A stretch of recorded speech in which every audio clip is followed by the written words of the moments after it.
الحمد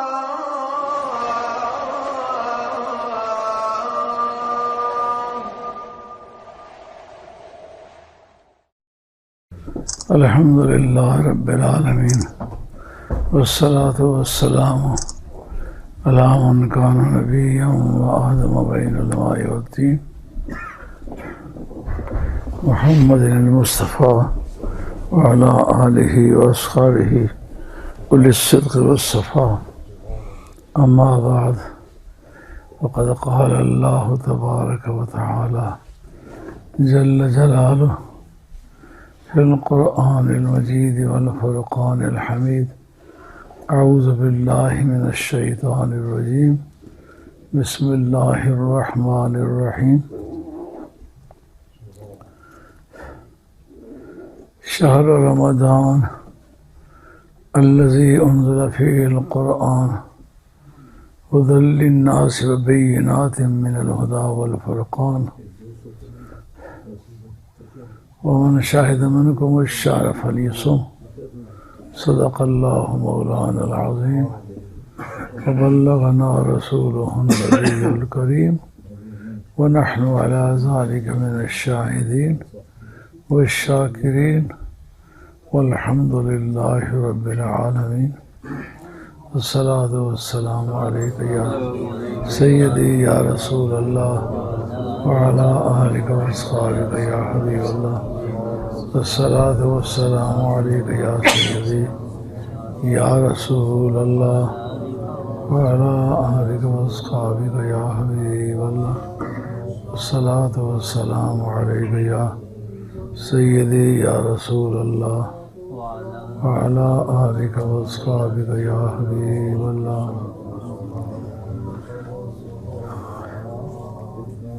محترم حاضرین،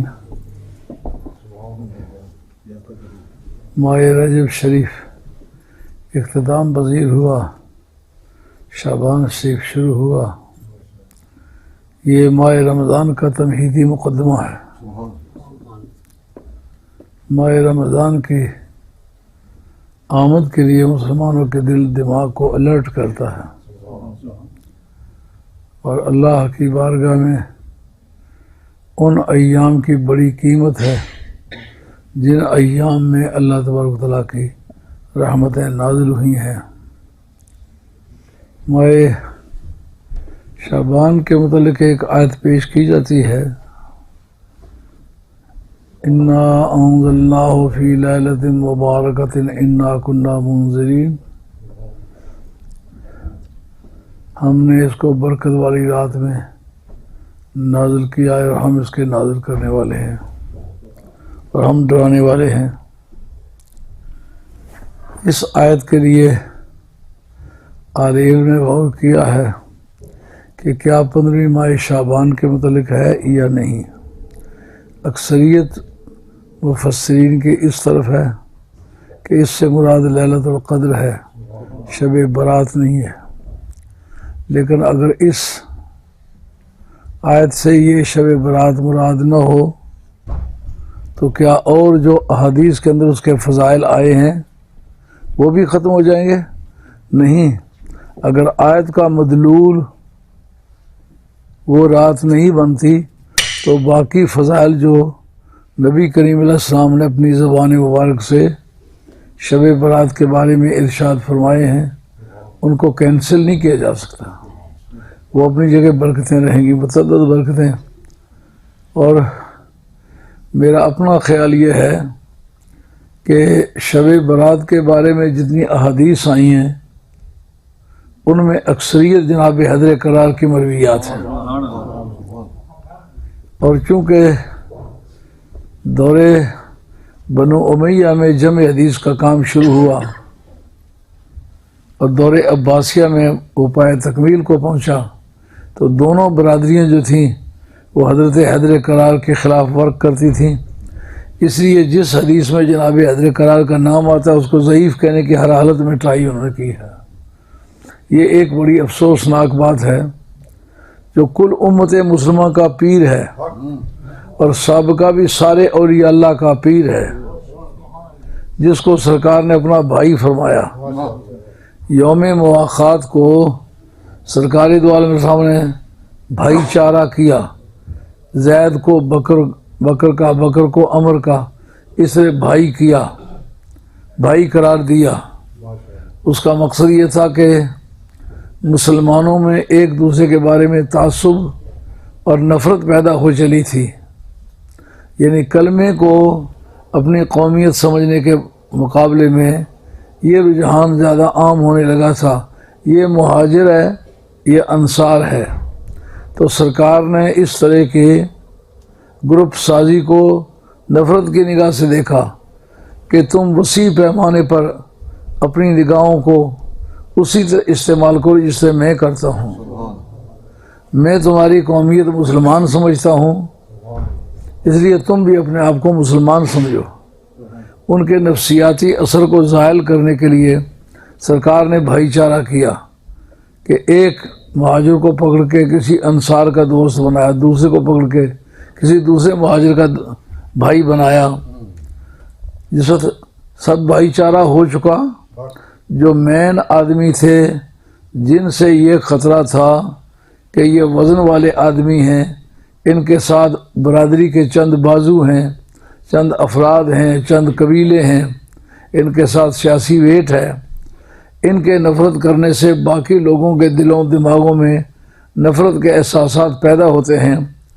ان احساسات کو دور کرنے کے لیے سرکار نے بھائی چارہ کیا۔ جناب حیدر قرار اکیلے کھڑے، آپ کو آنسو آ گئے کہ میرا تو کوئی بھائی چارے کا سسٹم نہیں نظر آ رہا۔ سرکار نے پکڑ کے گلے سے لگا لیا، فرمایا یا علیو انت اخی فی الدنیا والآخرہ، دنیا قیامت میں اگر بھائی ہے تو صرف تو ہے، تیرے سوا کوئی میرا بھائی نہ دنیا میں ہے نہ قیامت میں ہے۔ سرکار کا یہ فرمانا بڑی عزت افزائی کا ذریعہ بنا۔ تو پھر جس آدمی کو سرکار نے یہ فرمایا انا مدینۃ العلم و علی بابھا، میں علم کا شہر ہوں اور علی اس کا دروازہ ہے، یہ معمولی چیز نہیں۔ شہر کے گردا گرد جتنی دیواریں بنی ہوئی ہوتی ہیں وہ حفاظت کے لیے بنی ہوتی ہیں، وصول فیض کے لیے نہیں بنی ہوتی۔ دروازہ جو ہوتا ہے وہ وصول فیض کے لیے ہوتا ہے۔ کسی شہر کے اندر اگر کوئی دروازے سے داخل ہو تو اس کا آنا جانا قانونی طور پر درست تسلیم ہوتا ہے۔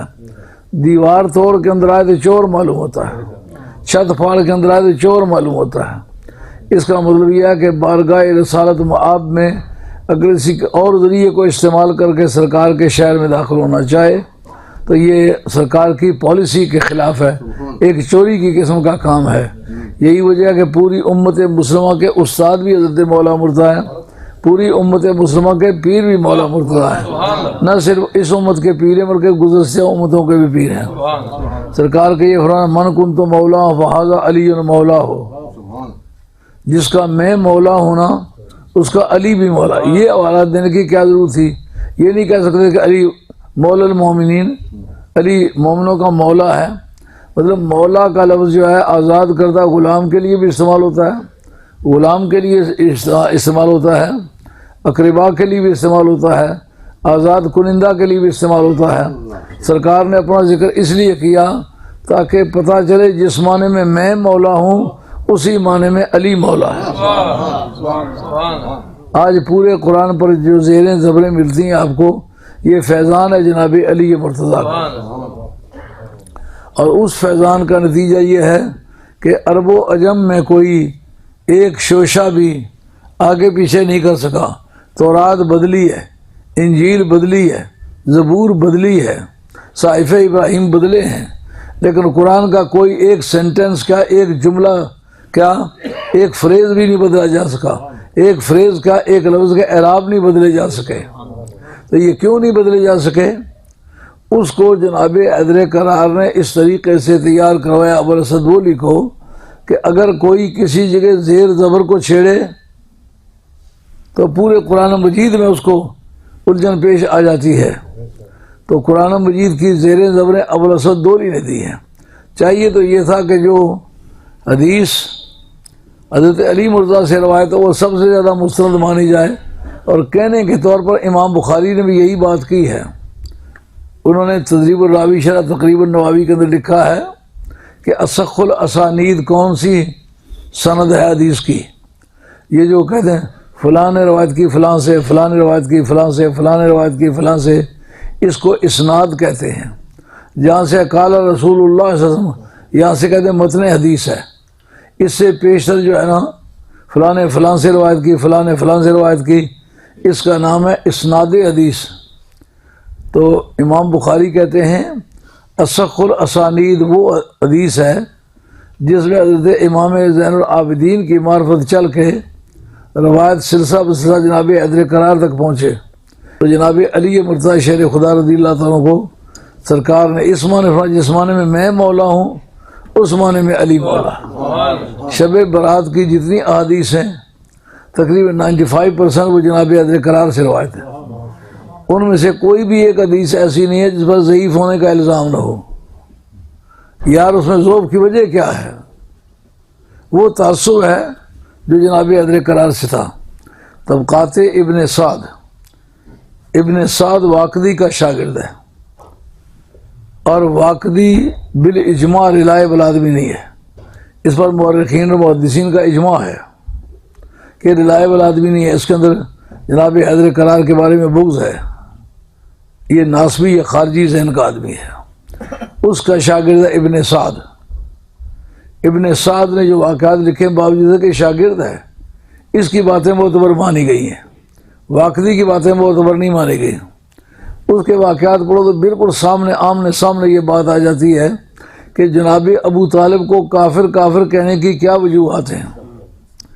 چونکہ بنو امیہ کے مقابلے میں بھی لوگ کہتے ہیں علی حق پر ہے، حسن و حسین حق پر ہیں، اہل بیت رسول حق پر ہے۔ اب اس کے جواب میں انہوں نے کیا سوچا؟ انہوں نے کہا جناب علی مرتضیٰ کو گمراہ کہو یا حسن و حسین کو گمراہ کہو تو یہ نچلے درجے کی بات ہے، ان کے باپ سے شروع کرو۔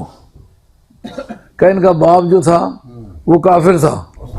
جناب ابو طالب کو کفر کہنے کا یہ مقصد تھا کہ ان کی سیاسی کشتی ڈوبتی نظر آتی تھی۔ لوگ کہتے تھے جن کے گھر میں قرآن نازل ہوا ہے، جن کی گودوں میں قرآن مجید کی تعلیمات ہوئی ہے، اور جنہوں نے آنکھوں میں آنکھیں ڈال کے سرکار کو دیکھا بھی ہے، سرکار کے ہونٹ جو سامیہ نواز ہوئے تو ان کے منہ اور کان سرکار کے سب سے زیادہ قریب تھے، وہ سرکار کے اندر بھی قریب رہے باہر بھی قریب رہے، تو ان کی موجودگی میں دوسرے کی بات ماننے کے معنی کیا ہے؟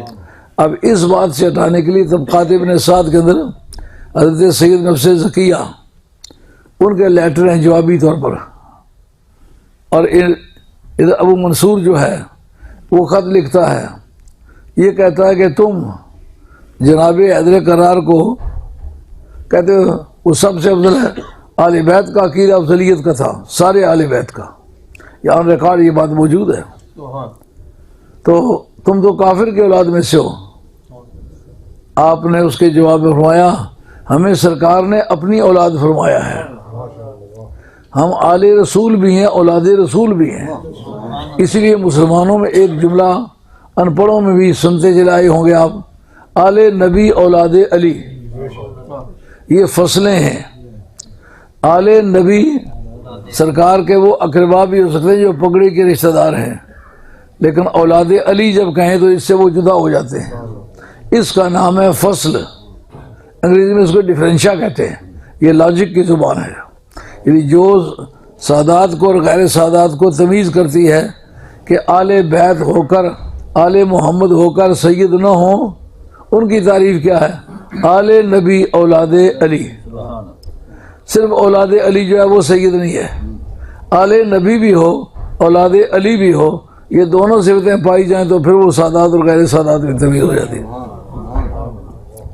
یہ بات حضرت امام جعفر صادق سے بھی ہوئی، جس وقت یہ آل محمد لکھے نا انہوں نے بھی لکھنا شروع کر دیا ہم بھی آل محمد ہیں۔ اس وقت یہ مسئلہ خاص طور پر انہیں ضرور پیش آیا کہ حضرت ابو طالب جو تھے وہ مسلمان نہیں تھے، یہ بات صاف طور پر طبقات ابن سعد کے اندر لکھا کہ تم کافر کی اولاد میں سے ہو۔ آپ نے فرمایا ان کے کفر پر بھی تمہارے پاس دلیل کوئی نہیں ہے۔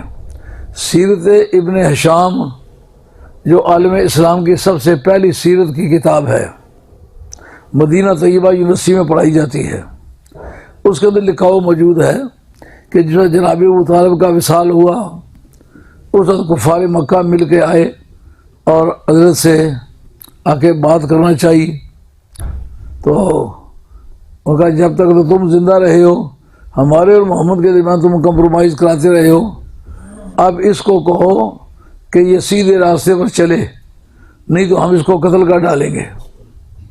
سرکار کو بلا کے چچا جان نے کہا کہ برخوردار ان سے کوئی مفاہمت کا راستہ نکالو، ان کے بتوں کو برا نہ کہو، آپ میری ایک بات مان جائیں، آپ میں ساری بات مان جاؤں۔ کہ کیا؟ پڑھو لا الہ الا اللہ محمد رسول اللہ صلی اللہ علیہ وسلم۔ آپ چپ کر گئے۔ اس چپ کرنے پر کفار مکہ بڑے مایوس ہوئے کہ نہ انہوں نے بات مانی ہے نہ انہوں نے مانی ہے۔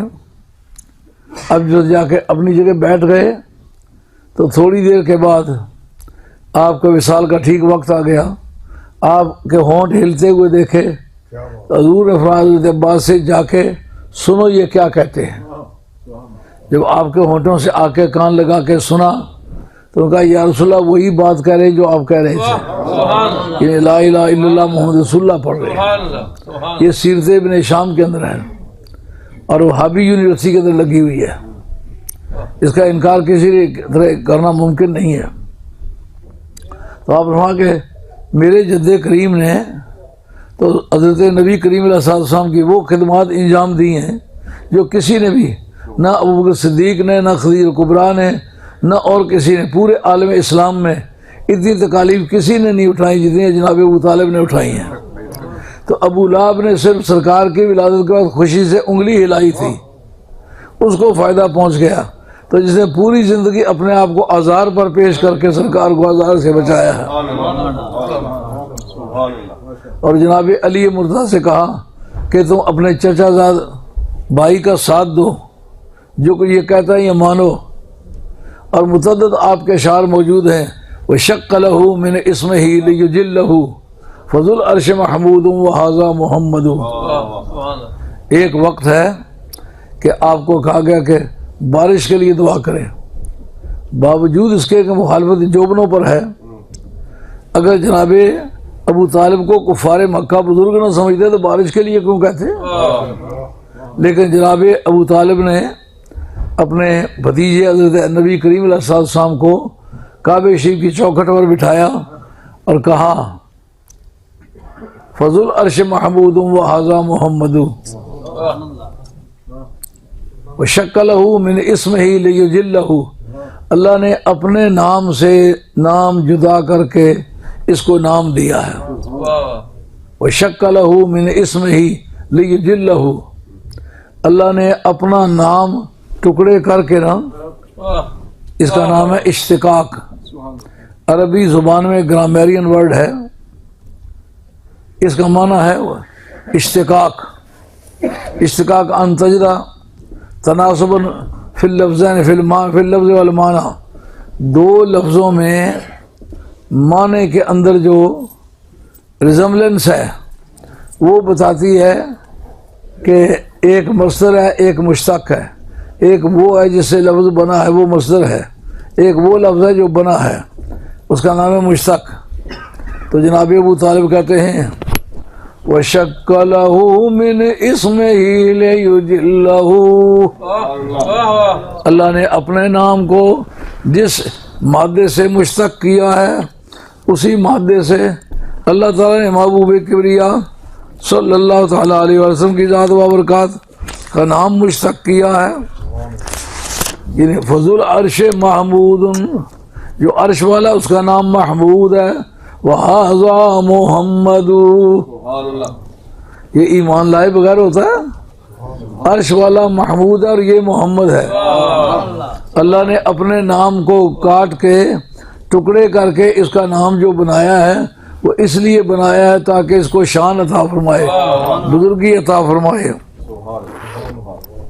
اور سیرت ابن ہشام کے اندر متعدد قصائد آپ کے موجود ہیں جس میں آپ نے کفار کے مقابلے میں کہا یہ رحمت للعالمین ہے، یہ خاتم النبیین ہے، یہ ایمان کے لیے کافی نہیں ہے؟ تو سید نفس زکیہ کے ساتھ خط و کتابت ہوئی، لیکن اس پر بات ختم ہوئی۔ سید نفس زکیہ کا زمانہ تھی، جعفر صادق رضی اللہ عنہ کا زمانہ ایک ہے۔ تو آپ کے خلاف بھی کیس ہوا، جب انہوں نے آل محمد لکھنا شروع کر دیا تو حضرت امام جعفر صادق نے ولد رسول لکھنا شروع کر دیا، رسول کا بیٹا۔ انہوں نے کہا رسول کا بیٹا تو تھا ہی کوئی نہیں، تم ولد رسول کس طرح بن گئے ہو؟ ان کا میں تم سے یہ پوچھتا ہوں کہ جس وجعلنا فی ذریتہ النبوہ، قرآن مجید نے کہا ہم نے ابراہیم علیہ السلام کی اولاد میں نبوت رکھی، نام کن کن کا لیا؟ باقی نبیوں کے علاوہ جناب عیسیٰ علیہ السلام کا نام لیا کہ یہ بھی ولد ابراہیم ہے، اولاد ابراہیم میں سے ہیں۔ کیوں اولاد ابراہیم میں سے ہیں؟ کہ جناب مریم کی اولاد میں سے ہیں، جناب مریم کے بطن سے پیدا ہوئے ہیں، جناب مریم ابراہیم علیہ السلام، حضرت ابراہیم علیہ السلام کی اولاد میں سے ہیں۔ ان کا جب جناب مریم کی نسبت سے جناب عیسیٰ علیہ السلام ابراہیم علیہ السلام کے اولاد ہوئے تو جناب سیدہ فاطمہ کی نسبت سے میں رسول کریم علیہ السلام کے اولاد کیوں نہیں ہوں؟ تکبیر، نعرہ رسالت، نعرہ حیدری، نعرہ غوثیہ، فیضان مولا مرتضی، شہزادہ غوث الورا۔ مریم از یک نسبت عیسیٰ عزیز، از سے نسبت حضرت زہرا عزیز۔ کہا جناب سیدہ مریم ایک نسبت سے عظیم ہے کہ وہ حضرت عیسیٰ علیہ السلام کی اماں لگتی ہیں، لیکن تین نسبتیں جناب سیدہ کے عظیم جو لا ثانی ہیں۔ ان میں پہلی نسبت کون سی ہے؟ دختر رحمت للعالمین، امام اولین و آخرین۔ بیٹی اس کی ہے جو پہلوں کے بھی سردار ہے، پچھلوں کا بھی سردار ہے۔ کائنات کا کوئی ذرہ ایسا نہیں جس پر اس کی رحمت کے جلوے نہ جگمگا رہے ہوں۔ کائنات کا ذرہ ذرہ اپنے قیام و بقا میں اس کی رحمت کا محتاج ہے۔ اگر اس کی رحمت کا سایہ اٹھ جائے تو کائنات کا ایک ذرہ بھی زندہ نہیں رہ سکتا۔ اور دوسرا، بانوے تاجدار حلتا مرتضی مشکل کوشا شیر خدا۔ بیگم اس کی ہیں، سید کسے میدان وچ آریا نہیں، دو جہان وچ مشکل کشا ایک ہے۔ سید کسے میدان وچ آریا نہیں، دو جہان وچ مشکل کشا ایک ہے۔ کسی میدان میں کوئی ماں کا لال نہیں کہہ سکتا میں نے علی کو مارا علی گر گیا تھا، یہ بھی نہیں کہہ سکتا علی نے مجھے مارا تھا لیکن میں اس کی ضرب کھا کے کھڑا رہا ہوں، جس کو مارا وہ گیا۔ تو جناب حیدر کرار کی بیگم ہونا ایک الگ نسبت ہے۔ فرمایا مادر مرکز پرکار عشق، مادر مرکز پرکار عشق، مادر قافلہ سالار عشق۔ ایسا عاشق جس کا عشق نوکے نیزہ تک سلامت رہا۔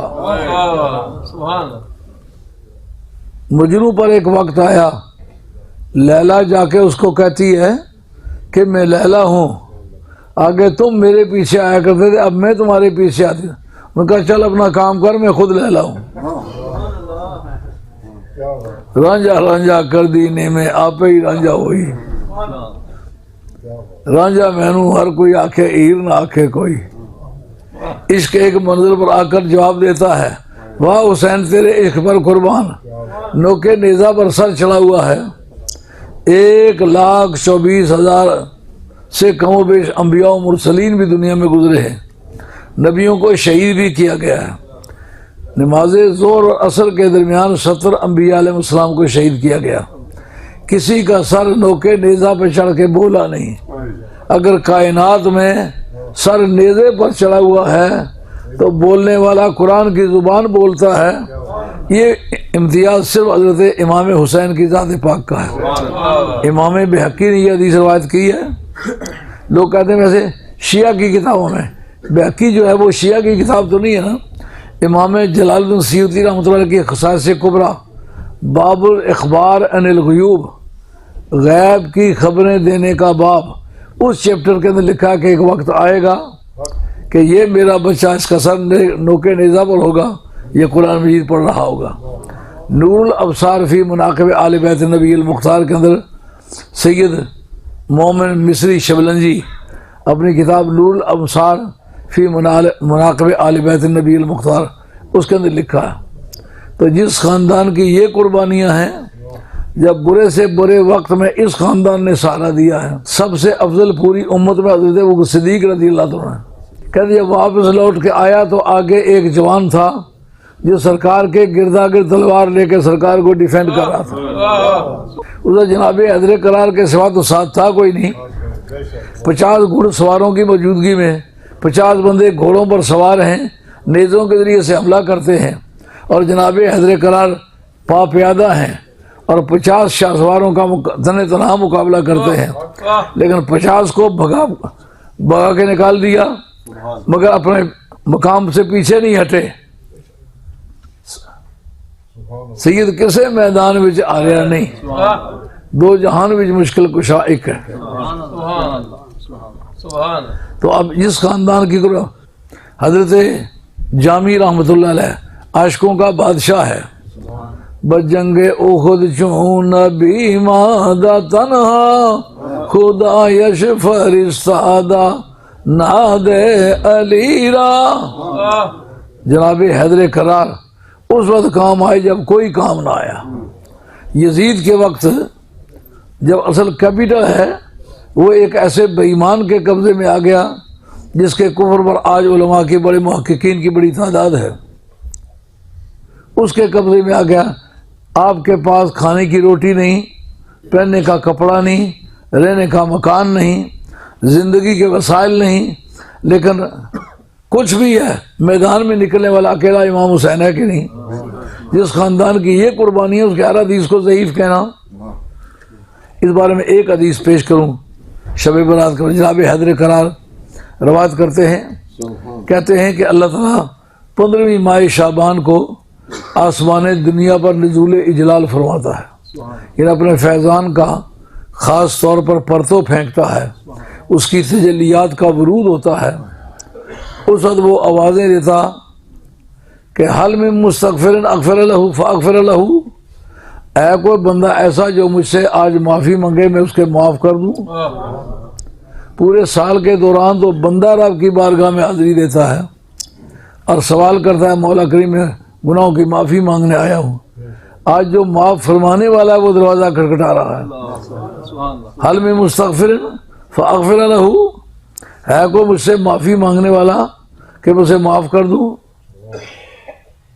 نمبر 2 حل میں مسترزقن فارزق له ہے کوئی شخص مجھ سے آج رزق مانگنے والا کہ میں رزق کی بھرمار کر دوں یہ 15 شعبان کی جو رات ہے اس رات کی بات ہے اللہ تعالیٰ کی ذات پاک جو جسم و جسمانیت سے پاک ہے اپنے قرب خاص سے نوازنے کے لیے آسمان دنیا پر اپنی تجلیات کا فیضان فرماتا ہے اور کہتا ہے کوئی مجھ سے رزق مانگنے والا جتنے لوگ قرض دار ہو معاشی حالت خراب ہے اور سمجھتے ہو کہ جناب جس سے بھی پوچھو وہ کہتا ہے کاموں کے حالات بڑے خراب ہیں وہ وقت کب آئے گا کہ جب انگلینڈ میں حالات ٹھیک ہو جائیں گے